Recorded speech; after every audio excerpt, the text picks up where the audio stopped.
I'm Alex Morash, and let's queer up education. The right to refuse? Nashville teacher wins fight to skip LGBTQ curriculum. The controversy began at KIPP Antioch College Prep, where teacher Eric Rivera was disciplined after declining to read Stella Brings the Family, a children's book featuring a girl with two dads.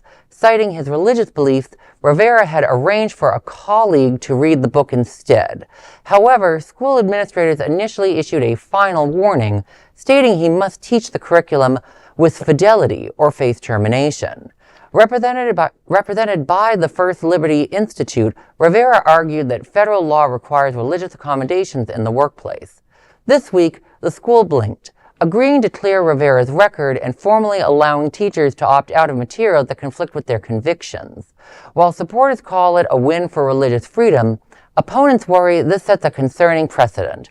By allowing educators to physically step away from LGBTQ+-inclusive curriculum, critics argue it sends a message to students that our families are objectionable, or something to be avoided. As Tennessee continues to navigate restrictive education laws, this settlement marks a significant shift in how or if queer stories will be shared in classrooms.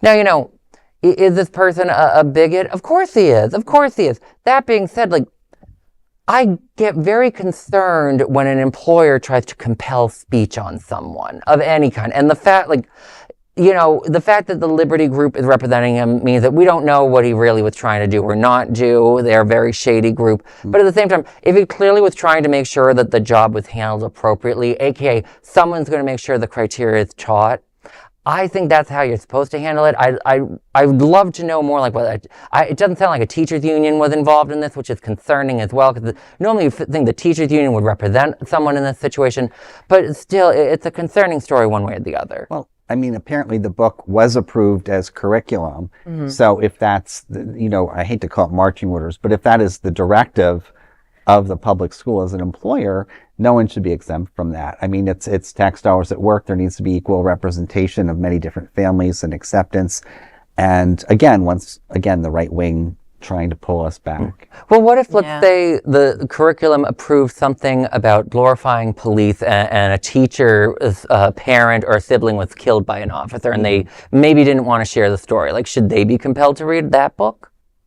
Well, I'm sorry. I think it's a tricky line that we're touching gray areas. here. Yeah, it exactly. Really is, but I do agree that if the curriculum was already decided on, and what you're bringing up, Alex, is a very specific case. Yes. So that would be, I would assume, dealt with sensitively if that was for that one student. But this is more of a overall topic. He has an issue with just reading this book, and that's where it seems like he would just be able to pick and choose what he wants. That is a big problem with where my concern is on that end, but there's also how much of the picking and choosing does it go? Yeah. Well, and again, we're not talking about, the controversial drag queen story hour in a public school. And I'm not saying I don't support that at all. I support it. But again, we're talking about a teacher who's there to teach, paid to teach by taxpayer dollars.